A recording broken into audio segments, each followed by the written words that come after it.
जिस गांव से वो ताल्लुक़ रखती थी वहाँ इतना खुला माहौल नहीं था। औरतों को कुछ भी करने की आज़ादी नहीं थी। अनु ने जब ऐसा कहा तो सब भौचक्के होकर उसकी तरफ देख रहे थे और वो उसके लिए बिल्कुल बेपरवाह खड़ी थी। अनु और उसका परिवार दिल्ली जैसी जगह पर रहता था जहाँ हर कोई अपने रोज़मर्रा के काम में इस तरह व्यस्त था कि किसी को किसी से कोई फ़र्क नहीं पड़ता था। अनु जब गांव से शहर आकर बसी थी तो उसे वहाँ का कल्चर बहुत अजीब लगता था, जिसमें ढलने के लिए उसे बहुत टाइम लग गया। उसने औरतों को कभी इस तरीके से खुल्लम खुल्ला अपने विचारों को व्यक्त करते हुए नहीं देखा था, पर उसे ये सब अच्छा लगा। जिस गांव से वो ताल्लुक़ रखती थी वहाँ इतना खुला माहौल नहीं था। औरतों को कुछ भी करने की आज़ादी नहीं थी। वो जॉब करना चाहती थी लेकिन उसे नहीं करने दी गई। सुमित, अनु के पति का जब ट्रांसफ़र दिल्ली हुआ तो अनु भी उसके साथ आ गई और पास के स्कूल में ही जॉब करने के लिए सुमित को भी मना लिया। सुमित अनु को बहुत प्यार करता था, लेकिन गांव का होने की वजह से कहीं ना कहीं उसकी सोच खुली हुई नहीं थी। अनु खुश थी क्योंकि वो जब जॉब के लिए जाती तो कई अलग अलग लोगों से मिलती, बात करती और खुश रहती थी। अनु का एक बेटा था और वो दूसरे स्कूल में जाता था। अनु दोपहर को उसके अपने साथ लेती हुई घर आती थी और सारा काम करती। फिर शाम को सुमित भी ऑफिस से आ जाता। फिर तीनों मिलकर डिनर के बाद पास वाले पार्क में जाया करते थे। उन दोनों की सैर हो जाती और प्रथम, उनका बेटा, वहाँ खेल लिया करता था। अनु सुमित को सारी बात बताया करती और सुमित उसे अपने ऑफिस के बारे में सारी बातें शेयर करते थे।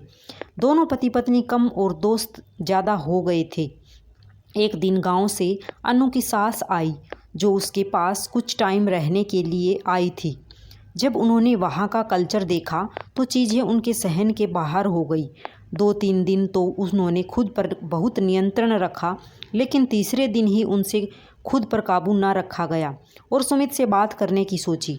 उन्होंने सुमित से कहा कि तू अच्छी खासी नौकरी कर रहा है, तुझे क्या ज़रूरत है अपनी पत्नी से काम करवाने की, और वैसे भी मैं घर पर पड़ी बोर हो जाती हूँ तो तू उसकी नौकरी छुड़वा दे। सुमित को कुछ समझ नहीं आया तो वो सोचता हूँ बोलकर ऑफिस चला गया। अनु ने ये सारी बातें सुन ली थी तो उस दिन से उसने माजी की हरकतों पर नज़र रखनी शुरू कर दी थी।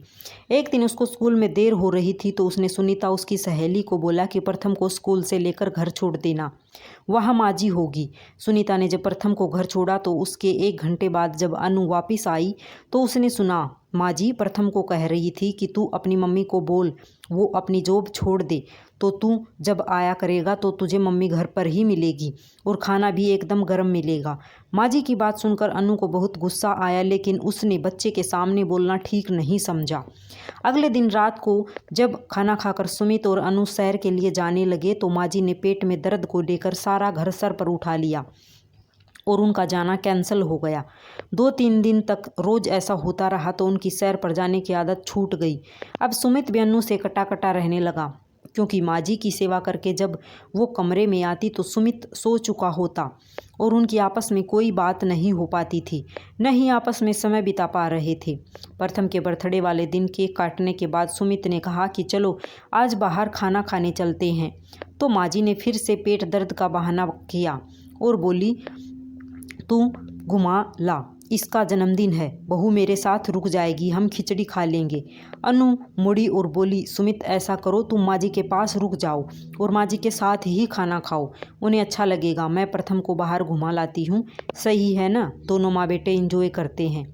अनु की बात सुनकर सब भौचक्के रह गए और अनु की तरफ देखने लगे, पर वो बेफिक्र खड़ी थी। अनु ने सुमित को कहा कि अब बस और नहीं, और रोज़ रोज़ माजी के होने वाले पेट दर्द की वजह, प्रथम को माँ की जॉब छुड़वाने वाली बात पर बहकाना और सारा काला चिट्ठा सुमित के आगे खोल कर रख दिया।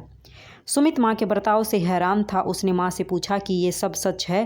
तो माँ बोली क्या ज़रूरत है इसको नौकरी करने की, तू अच्छा खासा कमा तो रहा है ना, तेरे से घर के काम में मदद लेती है, अगर घर रहेगी तो खुद काम करेगी ना। सुमित ने जवाब दिया कि बस करो माँ, ये मेरी मर्जी से नौकरी करती है और इसकी तनख्वाह से हमारे घर में मदद होती है, तो अगर मैं इसकी मदद करूं तो उसमें क्या हर्ज है। दूसरी बात, अगर आप घर पर बोर हो जाती हो तो सत्संग में जाओ, प्रथम का ख्याल रखो, लेकिन उसे गलत बातें मत सिखाओ। माँ को अब समझ आ चुका था कि चुप रहने में ही भलाई है। अनु सुमित को चुपचाप देख रही थी और मन ही मन उसका धन्यवाद कर रही थी। राधे राधे।